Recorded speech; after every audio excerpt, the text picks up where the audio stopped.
बिस्मिल्लाहिर्रहमानिर्रहीम, अस्सलाम वालेकुम। जियो न्यूज़ पर आप देख रहे हैं आपस की बात। मैं हूं मुनीब फारूक, साथ है मेरे नजम सेठी साहब। अस्सलाम वालेकुम। आज के प्रोग्राम में बात होगी खालिस्तान सियासी मौज़ूआत के हवाले से। कुछ देर पहले कैपिटल टॉक में आपने साबिक सदर जनाब आसिफ जरदारी साहब का इंटरव्यू देखा। आसिफ जरदारी साहब ने कुछ आम मामलात पे बात की। आसिफ जरदारी साहब का जो मौक़िफ़ था उस पर हम तज्ज़िया भी करेंगे, नजम साहब से तज्ज़िया लेने की कोशिश करेंगे और इसको डिस्कस करेंगे कि जरदारी साहब जो कह रहे थे उनमें कितनी, उन बातों में कितना वज़न है। आज ये भी कि पाकिस्तान पीपल्स पार्टी ने शायद ये फैसला किया है कि वो कम से कम पार्लियामेंट की हद तक भरपूर तरीके से मुखालफत करेंगे हुकूमत की, क्योंकि जिस तरह आज लीडर ऑफ द अपोजिशन जनाब सैयद खुर्शीद शाह साहब ने बात की और जिस तरह से क्रिटिसाइज़ किया हुकूमत को मुख्तलिफ इशूज़ के ऊपर, वो भी काफ़ी सिग्निफिकेंट है। इस हवाले से बात होगी। और आगे चल के ये कि आज ही जनाब चौधरी निसार अली खान साहब ने, जो कि वफाकी वज़ीर दाखिला है, उन्होंने मुख्तलिफ मौज़ूआत पर अपना मौक़िफ़ दिया।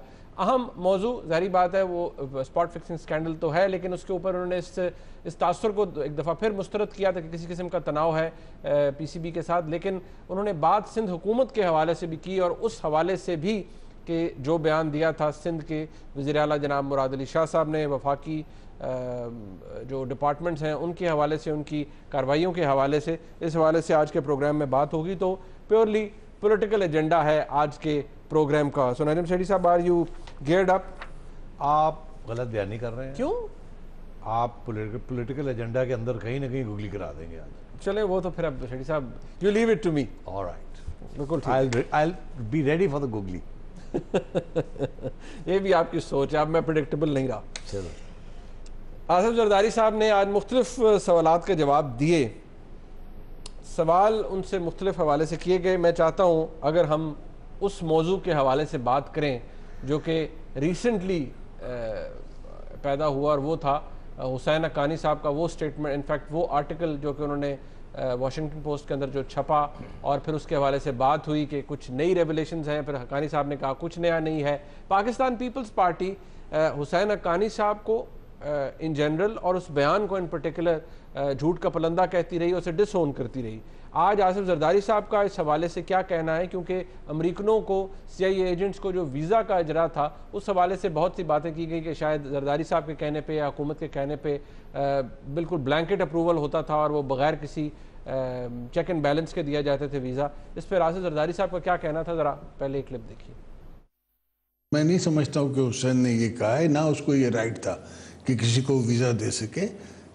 अमेरिकन एम्बेसी में सफ़ीर के अलावा और भी बहुत लोग होते हैं, वो भी इसको स्क्रैम्बल करते हैं वीज़ास को, अगर इम्पोर्टेंट वीज़ास हैं। नहीं, हुसैन साहब से मेरी कोई मुलाकात नहीं, ना हुई ना होती है।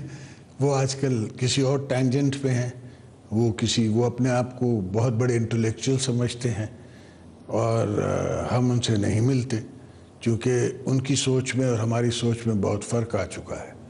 वो अपने आप को वाशिंगटन के लॉबियस्ट और वाशिंगटन के एक फ़िलासफ़र समझते हैं। आपने सुना जनाब जरदारी साहब क्या फरमा रहे थे। सेठी साहब, दो बातें हैं जो मेरे जहन में आती है। एक तो ये, उन्होंने कहा कि सिर्फ हुसैन हक्कानी साहब नहीं, और भी बहुत से लोग हैं जो वीज़ा के इजरा के अंदर उनका किरदार होता था। साथ ही वो ये भी कह दिया उन्होंने कि हुसैन हक्कानी साहब से अब हम नहीं मिलते, और उन्होंने ये कहा मैं उनकी सोच से एग्री नहीं करता। लेकिन अगर मैं पहले इस पर ज़रा फोकस कर पाऊँ कि हुसैन हक्कानी साहब की सोच या उनका व्यू पॉइंट, ये तो उस वक्त भी वही था जब वो सफ़ीर थे अमेरिका के पाकिस्तान पीपल्स पार्टी के दौरे हुकूमत में। उस वक्त तो कभी पीपल्स पार्टी ने उन्हें डिसओन तो दूर की बात, उनको तो एम्बेसडर लगाया हुआ था। उनके ख्यालात तो बदले नहीं हैं, वही हैं जो आज हैं।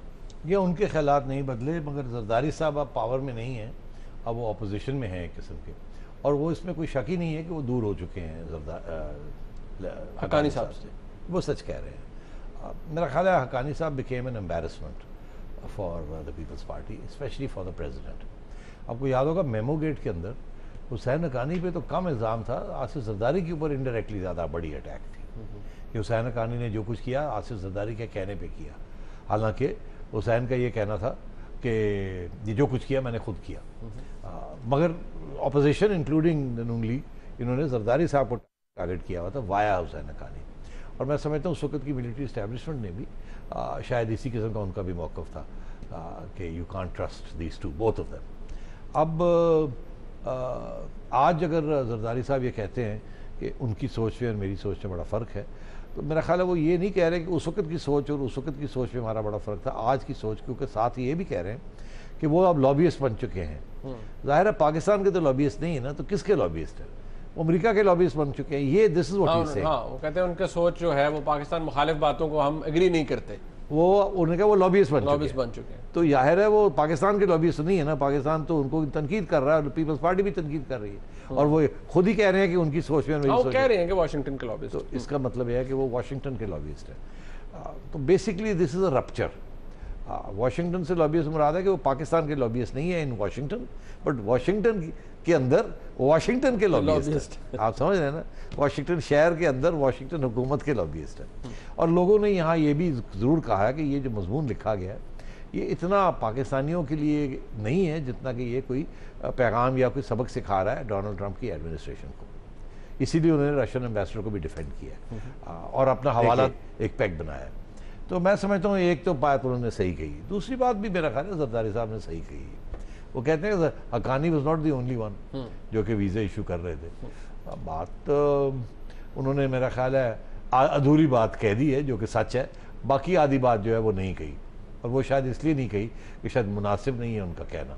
मगर आप और मैं तो उसकी तरफ थोड़े बहुत इशारा तो कर सकते हैं कि नहीं। चले वो बात की बात है, पहले जो अधूरी बात की उन्होंने उसकी बात तो कर ले, तुझे तो बड़ा डराता है यार, मैं उन्होंने भी नहीं गल कर सकता। अच्छा चल, नहीं, वो जो आधी बात कही है उन्होंने, कहने लगे कि वो वहाँ सिर्फ एम्बेसडर तो नहीं होता, उनका क्या मतलब है? ये तो नहीं मतलब कोई डिप्टी एम्बेसडर भी होता है, ये तो नहीं मतलब कि प्रेस काउंसलर भी होता है, ये तो नहीं मतलब कि जी वहाँ कोई वीज़ा अफसर भी होता है। तो मतलब है कि एम्बेसी, वाशिंगटन एम्बेसी में मिलिट्री इस्टेब्लिशमेंट के इंटेलिजेंस के ऑफिशियल भी होते हैं, और वो मिलिट्री अटैची भी होते हैं, और वो basically in some cases they very powerful. और एम्बेसडर बेचारे जो है उनके सेंसिटिव जगह के ऊपर, specially place like Washington, military attaché बहुत पावरफुल होता है, ठीक है। और शायद तो उनका ये कहना है कि ये जो वीज़े की एप्लीकेशंस आती रही उनमें मिलिट्री अटैची का भी हाँ शामिल थी, ये इशारा कर रहे हैं। जो इशारा नहीं कर रहे, जो कि शायद अगर आपकी इजाज़त हो तो मैं कर दूं, वो हक्कानी साहब जो धमकी देते रहते हैं, मैं अपनी बात नहीं कर रहा, मैं हुसैन हक्कानी की बात कर रहा हूँ। ये क्या कहते हैं? यही धमकी देते हैं ना कि अगर ज़्यादा मुझे किया तो फिर मैं दिखा दूंगा कि किस किस ने अप्रूवल दी थी। अगर रेमंड डेविस टाइप के कैरेक्टर्स पाकिस्तान में थे तो ऑब्वियसली वो सिर्फ हुसैन हक्कानी साहब की वजह से तो नहीं होंगे। आपको याद होगा कि एक स्टेज ऐसी भी आई थी कि हमारी इस्टेब्लिशमेंट ने इजाज़त दी थी CIA के ऑपरेटिव्स को, जो कि वो असम्पशन ये था कि ये ट्रेनिंग करने आ रहे हैं आपकी इन सर्टन एरियाज़। याद है आपको, शायद आप भूल गए हैं कि नॉर्दर्न एरियाज़ में और इधर उधर अमेरिकन ऑपरेटिव्स घूम फिर रहे थे, और जब लोगों ने, मीडिया ने बात की तो उस वक्त की जो स्पोक्समैन होते हैं उन्होंने ये कहा था कि वो हमारी ट्रेनिंग के लिए आए हुए हैं। हमारा ये ख्याल था कि अगर उसामा बिन लादेन कहीं छुपा हुआ पाकिस्तान में, तो अगर हम अमेरिका को कहते हैं हम आपकी हेल्प नहीं करते तो कहेंगे आपने छुपाया हुआ। तो अगर ये आते हैं और ऐसी जगह पे जाते हैं जहाँ वो ढूंढना चाहते हैं तो ढूंढ ले, हमारा क्या जाता है? हम तो तावन करना चाहते हैं, हम तो कह रहे हैं। अलबत्ता ये कि वो तावन जो था वो, आपको याद है मुशर्रफ ने बयान भी दिया था, पता नहीं हमने सुना है कि वो नॉर्दर्न एरियाज़ में है या इधर उधर है, किसको क्या पता था या किसको पता था कि वो कहाँ से निकलेगा? तो इसलिए बस बात इधर काफ़ी है इतनी।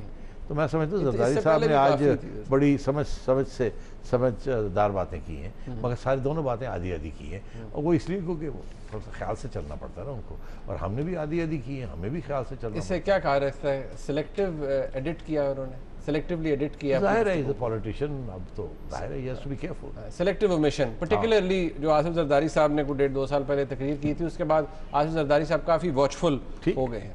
और क्या कहा उन्होंने? और भी बहुत कुछ कहा है जनाब आसिफ जरदारी साहब से। एबटाबाद कमीशन रिपोर्ट के हवाले से जब पूछा गया कि क्यों रिलीज़ नहीं की उनकी हुकूमत ने, क्योंकि कमीशन भी उन्हीं के दौर में बना जब वो सदर थे, पीपल्स पार्टी की हुकूमत थी, रिलीज़ क्यों नहीं की? तो क्या जवाब था आसिफ जरदारी साहब का? पार्लियामेंट का ये फैसला था और उस वक्त की इस्टेब्लिशमेंट का फैसला था कि it is not in the interest of Pakistan to publish it. तो अब it is up to the government of the day. अगर कि आज की हुकूमत चाहती है पब्लिश करना तो we have no issues with that, कर दें। उन्होंने इस बार ये तो इधर तो आधी बात नहीं की है, इधर तो आधी बात नहीं की, ये तो पूरी बात की। हाँ, इधर पूरी बात की है। इधर उन्होंने कहा कि, और सच बोला कि पार्लियामेंट नहीं, एक्चुअली पार्लियामेंट तो बाद की बात है ना, जो पहली बात है उन्होंने बाद में की है, बाद की बात पहले कर दी है। अच्छा है, ये पॉलिटिक्स है ना, कि पार्लियामेंट सुप्रीम होती है, पार्लियामेंट का ये फैसला था कि जी ये नेशनल इंटरेस्ट में नहीं है। और फिर साथ में उन्होंने ऐड कर दिया कि उस वक्त की मिलिट्री इस्टेब्लिशमेंट भी नहीं चाहती थी कि ये आए। एम्बेरसमेंट थी, बहुत से सवाल खड़े हो जाते और एक डिबेट छिड़ जाती, उसमें कीचड़ भी उछाला जाता, वो काफ़ी डिस्कशन हुई इस चीज़ के ऊपर, तो बड़ी सच बात की उन्होंने। बाकी ये कि, और ये कहा कि जी वो मिलिट्री इस्टेब्लिशमेंट के हम कौन होते हैं उनके साथ लड़ने झगड़ने के लिए। तो फिर आगे पूछा कि तो ये क्यों नहीं करते, उन्होंने कहा वो कर दे, हमें तो कोई प्रॉब्लम नहीं है। Basically what he is saying is you got the guts, do it. We didn't have the guts. मतलब वो ये कहना चाह रहे हैं कि उनके पास गट, मतलब वो गट्स की उन्होंने तो बात नहीं की। मतलब मैं ट्रांसलेट कर रहा हूँ इन अमेरिकन इंग्लिश। अच्छा अच्छा अच्छा अच्छा अच्छा, ये जो आपकी इंटरप्रिटेशन है इससे शायद बहुत से लोग एग्री नहीं करेंगे। गट्स की बात नहीं हो तो उन्होंने तो डाल दिया, उन्होंने कहा मेरी एस्टैब्लिशमेंट नहीं चाहती थी कि रिपोर्ट बाहर। हाँ, तो we didn't have the guts to challenge the establishment. हाँ, ये लिली लिवर्ड, अगर ये इनके गट्स हैं तो कर दे, हम इनके साथ। इसी के साथ मैं सवाल जोड़ सकूं कि बात गट्स की हो रही है, तो 3 साल 3.5 साल की मारे मुरे खाने के बाद आपको लगता है कि मौजूदा हुकूमत ये करना चाहेगी, रिपोर्ट एबटाबाद कमीशन की रिलीज करना चाहेगी? ये अगर पब्लिक ओपिनियन बिल्डअप हो गया तो फिर anything can happen. Public opinion देखिए, इस हुकूमत ने बहुत से ऐसे काम किए हैं जो पब्लिक ओपिनियन के नहीं थे। मुशर्रफ साहब के ट्रायल के हवाले से किसका पब्लिक ओपिनियन था? मुशर्रफ साहब का ट्रायल कौन सा बड़ा इधर कोई जलसे आपने देखा इसके ऊपर कोई बयान नहीं आया हुकूमत के स्पोक कहीं किसी से भी। यू नोटिस चुप है इस चीज़ के ऊपर। और रजा रबानी साहब ने उन्होंने बात की है, मगर और वो मतलब है कि वो कह रहे हैं तुम करो ना, मरवान लगे ने। जरदारी साहब तो बड़े करना चाहते करते, हमें तो कोई इतराज नहीं, मगर वो रजा कहता करो करो। और रजा रबानी साहब को पता है, साथ जरदारी साहब ये कहते हैं उनके अपने ओपिनियंस हैं। हम तो जमहूरियत में बिलीव करते हैं, हम तो कोई सेंट्रल नहीं रखते, he is free to speak. तो अब वो फ्री टू स्पीक मतलब आप कह रहे हैं हुकूमत भी नहीं करेगी? मेरा नहीं ख्याल करेगी। अच्छा, आसिफ जरदारी साहब से, मगर ये है कि लीक तो पहले भी हुई थी, कुछ हिस्सा पूरा नहीं हुआ था। मेरा ख्याल है एक सो कॉल्ड रिपोर्ट जो कि आई डोंट नो वो रफ ड्राफ्ट है क्या है, बट उसको रिलाई नहीं किया जा सकता, और वो भी इंटरनेशनल मीडिया में प्रॉब्ली कहीं हुआ था। सेठी साहब, जरदारी साहब से ये सवाल भी पूछा गया कि उनका मियां नवाज शरीफ साहब से ताल्लुक या मामला कहाँ ख़राब हुआ या क्या हुआ, उस पर जनाब जरदारी साहब का क्या कहना था, जरा देखिए। मामला वहाँ पे बिगड़ा जहाँ मैंने उनकी जमहूरियत की सपोर्ट की। मैंने तो आपको याद होगा कि इस इलेक्शन को भी नहीं माना था। 2-2 लाख वोट पड़े हैं, जो कि इम्पॉसिबल है कि 2 लाख वोट पड़ जाए टाइम फ्रेम में। पाकिस्तान के साथ धोखा करना है, मेरे साथ धोखा करना है ना। मैं अच्छा। कोई उनके रिश्तेदारी कर रहा हूँ उनके साथ या मैंने उनके कोई तख्त लाहौर से मैंने कोई ज़मीन अलॉट करानी है, कोई ठेका लेना है। वो कहते हैं नवाज शरीफ साहब ने मुल्क से वो धोखा कर रहे हैं, मैंने इनकी जमहूरियत को सपोर्ट किया, और अगर मैं हल्फ ना लेता तो वो कह रहे थे कि फिर कोई आ जाता और कहता कि भाई तुम लोग सियासतदानों से कुछ नहीं होता, मुझे सब पता है। इशारा उनका मुशर्रफ साहब की तरफ था या इस तरह, लेकिन उन्होंने तो उनका ताल्लुक उनका ख़राब हो गया, नवाज शरीफ साहब से वो नहीं रहा। यही वजह है सेठी साहब, या ताल्लुक किस तरह पाकिस्तान पीपल्स पार्टी के या जरदारी साहब का नवाज शरीफ साहब से ताल्लुक कैसे ख़राब हुआ? देखिए, मैं एक बात तो आपको याद होगी कि जब जरदारी साहब प्रेसिडेंट थे और गिलानी साहब प्राइम मिनिस्टर थे, तो गिलानी साहब हर दूसरे तीसरे हफ्ते लपक के हेलीकॉप्टर के अंदर रायवन पहुंच जाते थे। यहाँ तक कि वो लोग कहते थे कि यार की हो रहा है, गिलानी साहब ने कोई सेपरेट लाइन खोली है मियाँ साहब ने। मतलब हाँ, बड़ा राब्ता बहुत था, बल्कि कहा जाता था कि मुस्लिम लीग नून के एमएनए इसको फंड्स बहुत दिए गए गिलानी साहब की तरफ से। और जरदारी साहब प्रेसिडेंसी में बैठ के कुड़ते थे कि यार एक ही कर रहे हैं मेरा प्राइम मिनिस्टर, ठीक है। अच्छा, अब और वो मैं समझता हूँ गिलानी साहब ने अपनी एक इंडिपेंडेंट लाइन चलाई हुई थी, और बड़ी अंडरस्टैंडिंग है कि प्रेसिडेंट से थोड़ा सा इंडिपेंडेंट होना, इतना पावरफुल प्रेसिडेंट और वो एक पार्टी तो अपने आप का कुछ सहारा चाहिए, what better than to get the opposition on my side, ताकि ऑपोजिशन ने अगर अटैक करना है तो प्रेसिडेंट को करे, मुझे ना करे। उनका माइनॉरिटी गवर्नमेंट थी ना, उतनी दो ताई अक्सरियत तो नहीं। सो आई थिंक जरदारी साहब सही कहते हैं, तीसरी बात सही कही उन्होंने कि इनकी हुकूमत का रवैया towards Nawaz Sharif was live and let live. इन्होंने कोई केसेस नहीं खोले, इन्होंने कोई विक्टिमाइजेशन नहीं की, कुछ नहीं किया इनके खिलाफ ऑल तो बड़ा कुछ। और उन दूसरी साइड ने बस तुसी पंजाबी ना है मेरे को बुलवाओ, नहीं तो फिर तुम्हें पता पंजाबी। एक तरफ इफ्तिखार चौधरी साहब जैसे स्ट्रॉन्ग और बाअसर चीफ जस्टिस ऑफ पाकिस्तान थे जो कि जुडिशल एक्टिविज्म पे बिलीव करते थे, दूसरी तरफ मियां नवाज शरीफ साहब जो कि पूरी तरह अपनी सियासत को जोड़ रहे थे सुप्रीम कोर्ट के फैसलों के साथ। तो फिर आपने खुद ही कह दिया। तो मैं ये समझता हूँ कि उस वक्त जरदारी साहब के 5 साल काटना कोई छोटी सी मिरेकल थी, और वो लेट के ही पूरी हुई। अगर वो खड़े रहते तो उनको तो उन्होंने कहा मैं लेट जाता हूँ। जरदारी साहब की स्पीच जो थी, वो जो कंट्रोवर्शियल स्पीच थी जून 2015 की, जिसमें उन्होंने वो ईंटों शीटों का जिक्र किया था, ईंट से ईंट बजाने वाली, उसके बाद कहा जाता है कि जरदारी साहब की मुलाकात एक्सपेक्टेड थी प्राइम मिनिस्टर साहब से, जो प्राइम मिनिस्टर साहब ने मना कर दी। वो वजह भी हो सकती है। जरदारी साहब के दुख तो ये है ना कि भाई हमने आपको तंग नहीं किया था, आपने हमें बड़ा तंग किया, हमने नहीं किया। अब हम बाहर हैं, आप अंदर हैं, हम अभी भी आपको तंग नहीं कर रहे।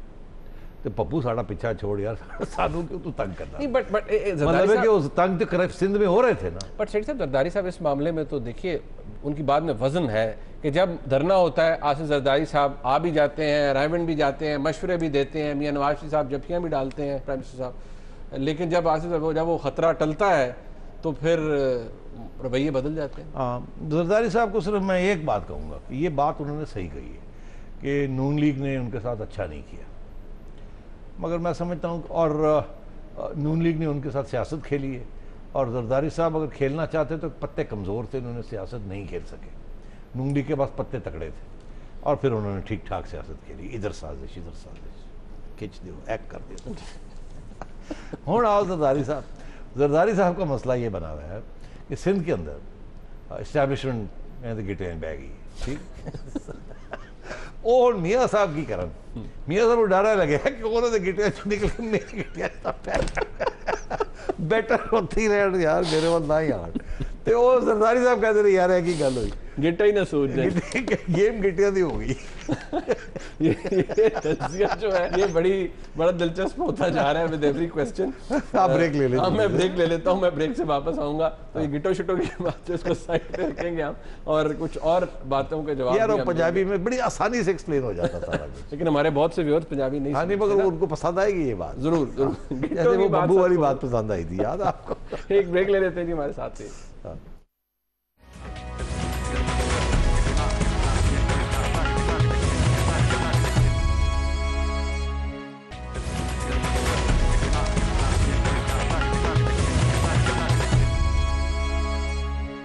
आगे आओ जी जरदारी साहब। जी जरदारी साहब पे सेठी साहब मुझे ब्रेक में ये कह रहे थे आगे बोलते हैं कि सेठी जरदारी साहब ने क्या कहा इस इंटरव्यू के अंदर जो कि उन्होंने हामिद मीर साहब को आज कैपिटल टॉक में दिया।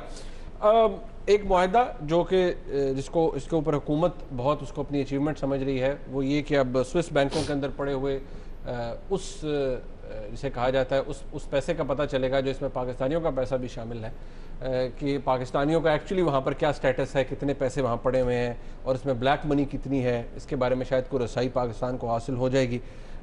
इस हवाले से आसिफ जरदारी साहब से जब सवाल किया गया तो क्या कहना था जरदारी साहब का, देखिए। ये कोशिश करते हैं, मैं थ्रेटन फील नहीं करता। अच्छा, तो ये आपके ख्याल में ये एक अच्छा मुआहदा है स्विस गवर्नमेंट के साथ? स्विस पहली बात तो आज हम पाकिस्तानी जितने भी हैं हम we are known as politically exposed. मैं अकाउंट नहीं खोल सकता किसी दुनिया के किसी मुल्क में, पॉलिटिशियन अकाउंट नहीं खोल सकता, समझे आप।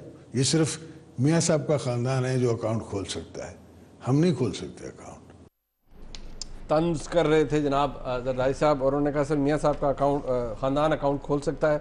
उन्होंने कहा मैं पॉलिटिकली एक्सपोज पर्सन हूँ, अकाउंट नहीं खोल सकता कहीं पर, ये मुझे कोई मैं थ्रेटन फील नहीं करता कि स्विस, क्योंकि आपको पता है मुस्लिम लीग नून वो NRO केस के बाद करीब वो $60 मिलियन पड़ा हुआ है, $60 मिलियन पड़ा हुआ है। जनाब शहबाज शरीफ साहब भी उसकी याद दहानी कराते रहते हैं। हाँ देखिए बात तो एक हद तक सही कह रहे हैं, दूसरे हद तक मुझे पता नहीं कि हद तक सही कह रहे हैं। ये सही है कि पिछले साल 2 साल में एक नई बैंकिंग डिक्शनरी में एक नई टर्म आई है इसका, दैट इज़ पेप, जिसका वो जिक्र कर रहे हैं, पॉलिटिकली एक्सपोज पर्सन्स। HSBC का बहुत बड़ा स्कैम हुआ था और बहुत बड़ी वहाँ इश्यूज बने थे। फिर ये मनी लॉन्ड्रिंग और ये सारी चीज़ें हो गई। फिर ये स्विस बैंक अकाउंट्स और ये सारी एक पूरा इशू बना, जिसकी बेसिस के ऊपर ये डिस्कशन जो हो रही है कि exchange of information and details of accounts. तो ये एक वर्ल्ड ग्लोबल एक मूवमेंट चला, उसमें एक नई टर्म आ गई है पॉलिटिकली एक्सपोज पर्सन्स, पेप, जिसमें जरदारी साहब जैसे लोग डेफिनेटली आ जाते हैं और बहुत से लोग आ जाते हैं। मतलब है कि मेरे जैसे लोग भी पॉलिटिकली एक्सपोज पर्सन में आ सकते हैं, आप जैसे भी आ सकते हैं। और जो लोग पॉलिटिकली एक्सपोज पर्सन, आप जाएं वेबसाइट पे नाम लिखें अपना, और वो जो बैंकर बैठा हुआ है वो देखेगा कि यार ये क्या है, ओह ये सियासत में हिस्सा लिए, ये कंट्रोवर्शियल है, इसके ऊपर तनकीद भी हो रही है, ओह ये तो पॉलिटिकल एक्सपोज पर्सन, अकाउंट बंद, अगर है तो बंद, नहीं तो अगर खोलने जाएंगे तो नहीं खोलने देंगे। तो वो बात तो सही है। All over the world banks are closing accounts of politically expose persons, और डेफिनेशन बहुत वाइड है। अच्छा, आप प्रूफ भी कर दें कि आपका जो पैसा उस बैंक में पड़ा हुआ है 50,000 पाउंड है, 20,000 पाउंड है, 5 लाख पाउंड है, 5 मिलियन है, 50 मिलियन है, जितना भी है, even if you can prove कि ये लेजिटिमेट सोर्स से आया है, इनकम टैक्स आपने इसके ऊपर दिया हुआ है, फिर भी banks are very very sensitive, और वो अब इंटरनेशनल बैंक्स नहीं कर रही है। तो वो तो सही कहते हैं कि अब बड़ा मुश्किल है कि जरदारी साहब के नाम पे आपको कहीं कोई अकाउंट मिलेगा, ठीक है, और ये this will go for everyone. तो वो ये कहने की कोशिश कर रहे हैं कि मेरा तो अब अकाउंट ही नहीं रहा, तो मैंने कहाँ से, मेरा क्या मसला है। बट स्विस बैंक अकाउंट्स के अंदर जो है ना, वहाँ इशू और है, वहाँ बहुत से तरीके हैं इन्वेस्टमेंट्स करने के, और जैसे स्विट्ज़रलैंड के अंदर पहले जो केस जरदारी साहब और मोहतरमा के ऊपर बना था ना, कि एक लॉयर था जो कि फ्रंटमैन था, उसके पीछे ये थे एंड सो ऑन, तो वहाँ अभी भी ये चीज़ें होती हैं। So even if you are a politically expose person, आप अकाउंट्स खुलवा सकते हैं। प्राइवेट बैंकिंग है वहाँ, और वो प्राइवेट बैंक्स जो है वो उनके अपने रूल्स हैं, एंड हर प्राइवेट बैंक जो है वो उसके अलग रूल्स हैं। कुछ लोग पॉलिटिकली एक्सपोज पर्सन्स के लिए रास्ते निकाल लेते हैं। फिर you can hold deposits in not just hard currency but in gold and in stocks and shares and so on and so fourth. तो ज़रूरी नहीं है कि आप बैंक में कैश अकाउंट रखें लंबा चौड़ा, एंड यू नो। सो बाकी जो दूसरी बात की है जरदारी साहब ने, तो इसका मतलब है कि जरदारी साहब can have millions of dollars outside while being politically exposed, और that will not attract Zardari साहब, प्रॉब्लम नहीं बनेगा उनके लिए। अच्छा, दूसरी बात ये है, मेरे लिए बन सकता है, आपके लिए बन सकता है, उनके लिए नहीं बनेगा। हमारे पास इतने पैसे हैं ही नहीं। और चलो ना भी हो, if you are a politically expose person, आपको वैसे ही नहीं अकाउंट खोलेगा। आगे आइए, दूसरी बात उन्होंने कही कि ये जो कहना है कि इतने बिलियंस ऑफ डॉलर्स हैं स्विस अकाउंट्स में पाकिस्तानियों के, उन्होंने इसके ऊपर भी इशू बनाया। उन्होंने कहा नहीं इतने नहीं है, और फिर उन्होंने ये हवाला दिया ये पॉलिटिकली एक्सपोज पर्सन्स का। बट बहुत से businessman are not politically expose persons. ज़्यादातर जो पैसा है इट्स नॉट पॉलिटिशियंस, हाँ बिजनेसमैन का, this businessman, it's all hidden money, and it's all money that is has been money laundered. Very little of it must be tax paid. और पुराने ज़माने से वो चल रहे 20, 30, 40, 50 साल सेफ हेवन है ना जहाँ पड़ा हुआ है। था अब दिन ब दिन कम होता जा रहा है सेफ हेवन। और फिर लोगों ने क्या किया कि कैश में से, क्योंकि इनको फिक्र था कि ये शायद कैश फ्रीज ना हो जाए किसी स्टेज पे या कुछ हो जाए, तो इन्होंने इसको ट्रांसफ़र कर दिया इनटू गोल्ड बुलियन, या इनको उन्होंने ट्रांसफ़र कर लिया इनटू स्टॉक्स एंड शेयर्स, या इनटू वेरियस कंसोलिडेटेड फंड्स जो कि चल रहे हैं, investment funds and so on, जो कि ये बैंक्स फिर मैनेज करना शुरू कर देते हैं। आप they become money managers for you rather than just deposit holders. तो it's become a bit more complicated this whole thing. So but कहने का ये मतलब है कि अभी भी they must be billions outside and they are safe, and ज़रूरी नहीं है कि वो पैप हो, और ज़रूरी नहीं है कि वो थोड़ा अमाउंट हो, बड़ी लंबी अमाउंट, बहुत लंबी अमाउंट हो सकती है। ओके सेठी साहब, एक सवाल जो कि आसिफ जरदारी साहब से, या शख्सियत जिसको मंसूब किया जाता रहा, मनी लॉन्ड्रिंग का मामला था 1.5 साल, उस पर फिर आसिफ जरदारी साहब ने यह भी कहना पड़ा कि उनकी किरदार कुशी की जा रही है। उस तकरीर के अंदर भी शायद इशारा उसी मामले की तरफ था कि एक शख्सियत को लेके, वो था मॉडल अयान अली के हवाले से। आज जरदारी साहब से सवाल पूछा गया डायरेक्टली, इसके जवाब में आसिफ जरदारी साहब ने क्या कहा, एक क्लिप देखिए। मैं समझता हूँ कि खोसू साहब ने ये केस ले लिया, लतीफ़ खोसा साहब, लतीफ़ खोसू साहब ने, इनको मौका मिल गया और इन्हें हमारे हमेशा इनकी ये आदत है कि किसी ना किसी तरीके से ये किसी ना किसी का, मेरे पास तो जब मैं प्रेसिडेंट था लाहौर की बड़ी बड़ी ख़ानदान के इश्यूज आए, इनके अपने आए, मैंने तो कभी किसी से मुलाकात भी नहीं की। मैंने कभी नहीं चाहा कि मैं किसी के इश्यूज में पढ़ूं। आसिफ जरदारी साहब ने कहा कि सिर्फ क्योंकि लतीफ़ खोसा साहब ने केस ले लिया था मॉडल अयान अली का, इसलिए फिर मौका मिल गया, और उन्होंने मौका, ज़ाहिर बात है, चौधरी निसार अली खान साहब और हुकूमत की तरफ इशारा किया, और फिर उन्होंने कहा कि मेरे तक भी बहुत से मामला आए लेकिन मैंने तो कभी किसी से मिला भी नहीं। अब बात यह है जी, इसके 2-3 पहलू हैं। पहला पहलू तो ये है कि क्या जरदारी साहब का कोई रिश्ता बनता है, ताल्लुक़ बनता है अयान अली के साथ के नहीं। अब वहाँ जो एविडेंस उस वक्त प्रेजेंट की गई थी वो यही थे कि जरदारी साहब के कोई करीबी ऑफिशियल्स जो थे या सेक्रेटरी है जो, वो दे वर एस्कॉर्टिंग द यंग लेडी, और उनका ये पहला दौरा नहीं था, पता नहीं कितने दौरे कर चुकी थी, और उनके पास कोई एक्सप्लेनेशन नहीं है फैक्ट्री इतने पैसे उनके पास कहाँ से आए। तो सर्कमस्टेंशियल एविडेंस तो पॉइंट कर रही थी ऑफ सम कनेक्शन। ठीक, जरदारी साहब तो उधर नहीं गए उस बात की तरफ। जरदारी साहब ने 2 बातें कही, बाद में उन्होंने कहा कि मेरा कोई ताल्लुक नहीं, बाद में ये कह दिया मेरा कोई ताल्लुक नहीं, मगर मैं कह रहा हूँ कि वो that is the weakest part of his statement. दूसरी बात उन्होंने ये कही कि जी हमने तो इशारा यही किया कि मेरे ऊपर ये कर रहे हैं, कनेक्शंस लगा रहे हैं स्कैंडल के और इस किस्म की चीज़ के, मगर मैंने तो मौका भी था, पंजाब में भी कुछ हुआ था तो हमने ऐसा नहीं किया था। अब उन्होंने नाम नहीं लिया तो हम क्यों नाम लें? हाँ, ठीक है, मगर मेरा ख्याल है ये जायज़ है, ये सही है, ये सही कह रहे हैं। तीसरी बात उन्होंने ये कहा कि हुकूमत ये कर रही है, और फिर ख़ुसूसन चौधरी निसार साहब का नाम लिया। अब मैं नहीं समझता, पहली बात यह है कि नवाज शरीफ साहब इन चीज़ों से दिलचस्पी नहीं रखते। In fact I don't think he likes this कि इस किस्म की ज़ाती चीज़ें हों। इमरान खान के ऊपर क्या नहीं कर सकते थे नून लीग वाले, नहीं किया ना शुरू में। हाँ, एक ज़माने में उसके बाद उन्होंने फैसला किया कि हम इस किस्म के कीचड़ नहीं उछालने, उछाल सकते थे, अभी भी बहुत कुछ कर सकते, नहीं कर रहे। तो एक नई तब्दीली आई है नून लीग की सोच में कि हम इस किस्म की बिलो द बेल्ट, हम मतलब लीडरशिप में ऊपर आई, लीडरशिप की बात, नीचे में कार्डर्स तो नीचे तो यार। आइए अब कि चौधरी निसार साहब ने क्यों इतनी हार्ड लाइन ली ना उन्होंने हार्ड लाइन। मैं जानता तो नहीं हूँ, या शायद जानता हूँ तो नहीं कहना चाहता, मगर मैं समझता हूँ कि चौधरी निसार साहब भी ऐसे काम पसंद नहीं करते। This is my assessment. I don't think he hits below the belt. अलबत्ता वो फोर्सेस जो कि जरदारी साहब की पीपल्स पार्टी के साथ कुछ थोड़ा बहुत इनके अंदर प्रॉब्लम्स रहे उनके, और वो काफ़ी प्रेशर था चौधरी साहब के ऊपर उन फोर्सेस का कि नहीं छड़ना, Zardari has to be taught a lesson. तो फिर ठीक है, all's fair in love and war and there is no love lost, so it's war. तो मैं समझता हूँ चौधरी साहब was under pressure, what could he do, and he said ठीक है, फिर Zardari goes down the drain, I ain't going down the drain. के ऊपर सवाल है।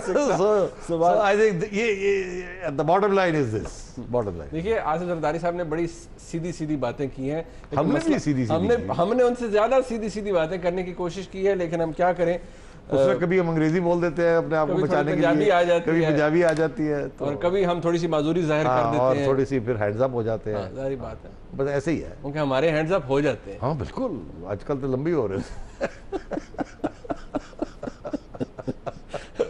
एक बात सेठी साहब, ब्रेक का मुझे कहा जा रहा है, एनालिसिस अपनी जगह पे, बट ह्यूमर अपना होना चाहिए। जरूर एक बात, उन्होंने चेयरमैन नैब के हवाले से कहा कि उनकी चेयरमैन नैब की क्या मजाल है कि मेरे खिलाफ केसेस बनाए, ये हुकूमत कर रही है। और चौधरी निसार साहब की तरफ दोबारा उन्होंने इशारा किया और उन्होंने कहा कि इनको ये नहीं पता कि वक्त बदल जाता है, क्या पता सैफुर रहमान की तरह किसी को फिर मेरे पाँव पे गिरना पड़ जाए। वक्त तो बदलता है, और at the end of the day अगर आपको याद होगा 2-3 चेयरमैन, जरदारी साहब के चेयरमैन के ऊपर प्रेशर पड़ा था तो वो बेचारे भागना पड़ा उनको। तो इशारे इसी किस्म के कर रहे हैं, आज ये चेयरमैन है, कल कोई और हो सकता है, और आज ये चेयरमैन मेरे पीछे पड़ा, अगला चेयरमैन आपके पीछे पड़ सकता है। और wait for the judgement on Panama leaks. That's very important. उन्होंने जिक्र नहीं किया मगर इशारा उधर ही नहीं, उन्होंने कहा मैं भी इंतजार कर रहा हूँ, इंतजार कर रहा हूँ। कल को सुप्रीम कोर्ट ही कोई ऐसी बात कर दे चेयरमैन नैब के बारे में और वहाँ कोई तब्दीली हो जाए तो फिर क्या हो सकता है? बहुत कुछ हो सकता है आने वाले दिनों के अंदर। इसको लिंक करूंगा ब्रेक के बाद मैं आज उन बातों से जो खुर्शीद शाह साहब ने की और साथ ही साथ जनाब चौधरी निसार अली खान साहब ने जवाब दिया सिंध के सीएम का जनाब मुराद अली शाह साहब की उन बातों का जो उन्होंने कुछ दिन पहले की। ब्रेक के बाद हमारे साथ रहिएगा।